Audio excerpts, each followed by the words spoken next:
प्रिय बंधुओं,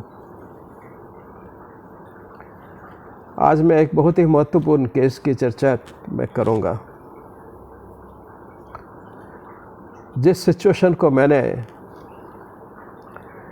23 जनवरी 1986 में डील किया,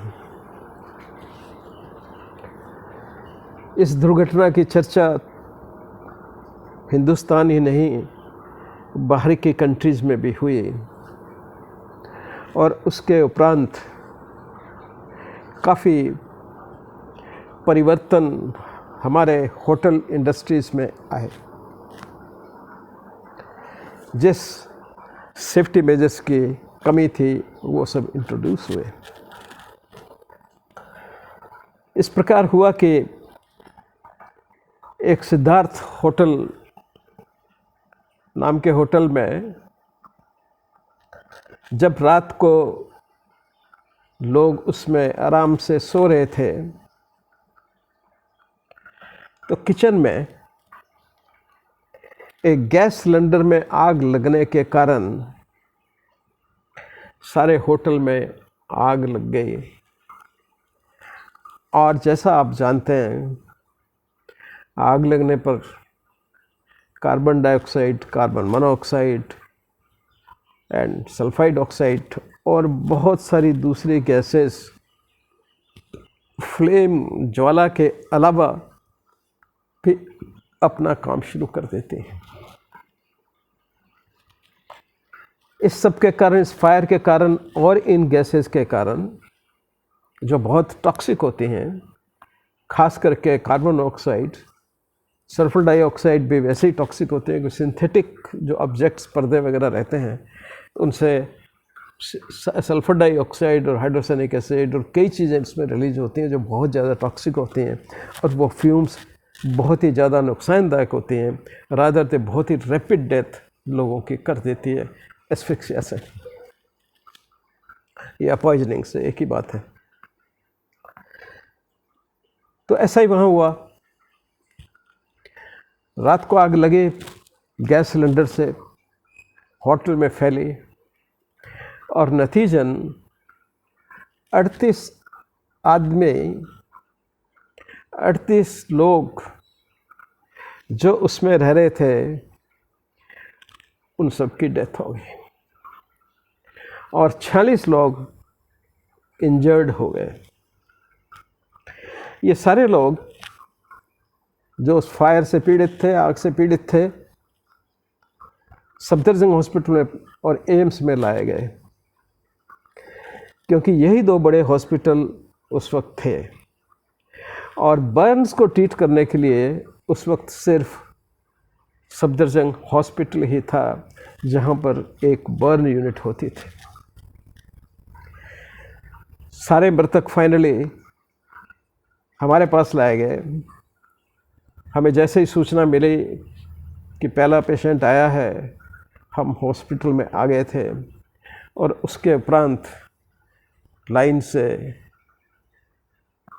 मृतक जो उस फायर के विक्टिम थे वो आते गए, क्योंकि सफदरजंग हॉस्पिटल में बर्न्स के लिए ट्रीटमेंट की व्यवस्था तो थी, पर वहाँ पे उस समय पोस्टमार्टम या ऑटोप्सी की व्यवस्था नहीं थी।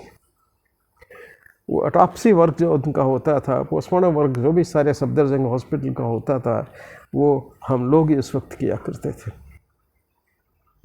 तो इसलिए सारे के सारे ये मृतक कुछ जीवित, कुछ सफदरजंग में, कुछ एम्स में आ गए, लेकिन मृतक सारे हमारे पास ही आ गए। इनमें काफ़ी कंट्रीज़ के लोग थे, क्योंकि टूरिस्ट वहाँ पे इंटरनेशनल टूरिस्ट ठहरते थे।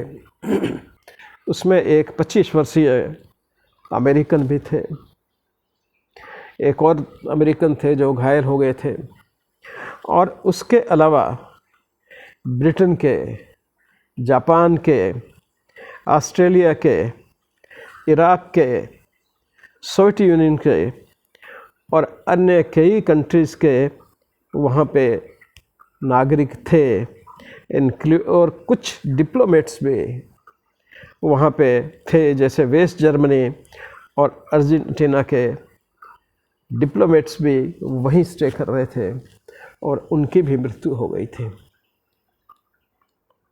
तो इस तरह से वहाँ पे प्राय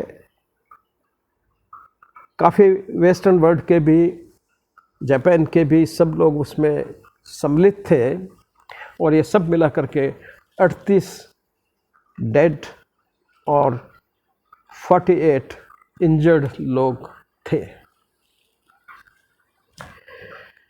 इन सब का पोस्टमार्टम एग्जामिनेशन एम्स में ही हुआ और उनका शव परीक्षण करने के बाद में हम लोगों ने ही उनका कॉज ऑफ डेथ वगैरह जो करना था वो किया गया और सबके ऑर्गन्स को, सबके ब्लड और ऑर्गन टिश्यूज़ को केमिकल एनालिसिस के भी लिए भेजा गया, पर्टिकुलरली कार्बन मोनोऑक्साइड एवं सल्फर डाइऑक्साइड और दूसरे प्रोडक्ट ऑफ कंजप्शंस के देखने के लिए कि वो ब्लड में है कि नहीं। ये एक पहला इंसिडेंट था इतने लार्ज स्केल पे हमारे दिल्ली के होटलों में। इसलिए सबसे बड़ा प्रश्न इसमें उठा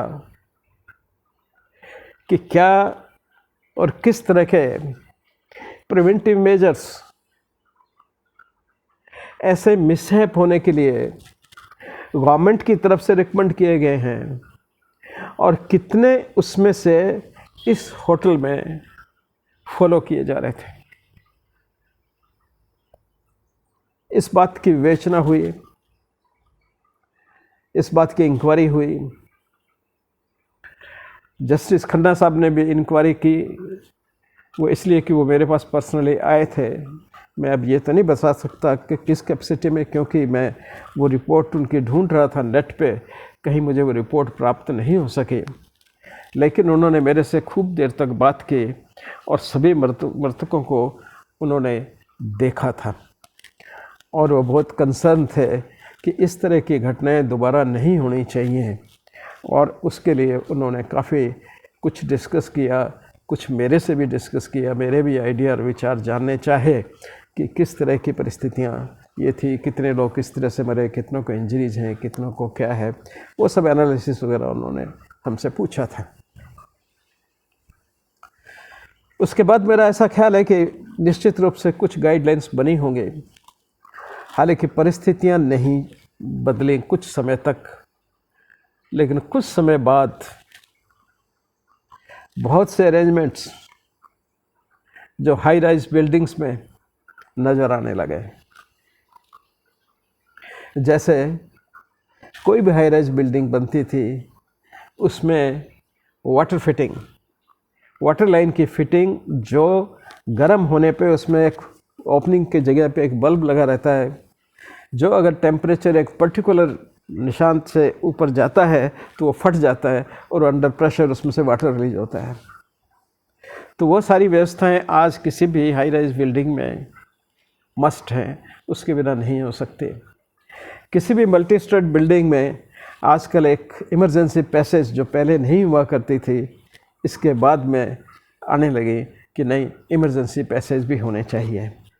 उसके अलावा जो गैलरीज हैं सब हैं वो वेल कम्युनिकेटेड हों, और अगर किसी भी तरह की फायर या किसी और तरह की दुर्घटना होती हैं तो उन चीज़ों को यूज़ करके लोग उससे बाहर आ सकें। इस तरह के पॉइंट ही हमने पॉइंट आउट किए थे जब हमसे पूछा गया था उसमें। जो मैं सोच रहा था कि वो इंक्वायरी थी, लेकिन मैं ट्रेस करूँगा, अगर मुझे मिल गई वो इंक्वायरी रिपोर्ट तो मैं डालूँगा। लेकिन निश्चित रूप से उसके बाद में ये एक जागरूकता आई और फिर कुछ और भी इंसिडेंट हुए अर्पित हॉस्पिटल का और बाद होटल का और बाद में, और जिससे इस चीज़ में इम्प्रूवमेंट काफ़ी होता गया। और पूरे राष्ट्र में, पूरे देश में अब आपको ये सब चेंजेस, किसी भी मॉल में आप जाते हैं तो देखे होंगे कि एक पैरेलल सीढ़ियों से अलग इमरजेंसी एग्जिट जैसे कहते हैं उसके बंदोबस्त, और पानी के ऊपर सप्लाई की लाइन, जो अपने आप वर्क करती है। जैसे मैंने बताया कि बल्ब अपने आप फट जाएगा जैसे ही टेम्परेचर ऊपर जाएगा, और उसमें एक बड़ी तेज़ स्पीड से शावर निकलेगा जिससे कि उस कमरे में पानी पानी हो जाएगा, और वो जो आग लगी हुई है उसको बुझा देगी। तो इस तरह के परिवर्तन, और भी उन्होंने टेक्नोलॉजी के लिए कुछ परिवर्तन सजेस्ट किए होंगे, वो सब आजकल देख लो उसमें लागू किए गए हैं। ये भी प्रावधान किया गया कि बाहर निकलने की भी लोगों की पूर्ण व्यवस्था ठीक हो, यह नहीं कि स्टैम्पिड लग गया आगे निकलते वक्त ही। तो इसलिए गेट्स भी, मल्टीपल गेट्स आगे के पीछे के, वो सब बनाए जाते हैं, हर चीज़ इस चीज़ को देखते हुए कि इन केस ऑफ मिसहैप लोग सेफली उससे बाहर आ सकें। तो इस केस के कारण ये सब हुआ। और यही आज इतना ही इस केस के बारे में। आगे फिर मिलूँगा किसी और घटना के साथ।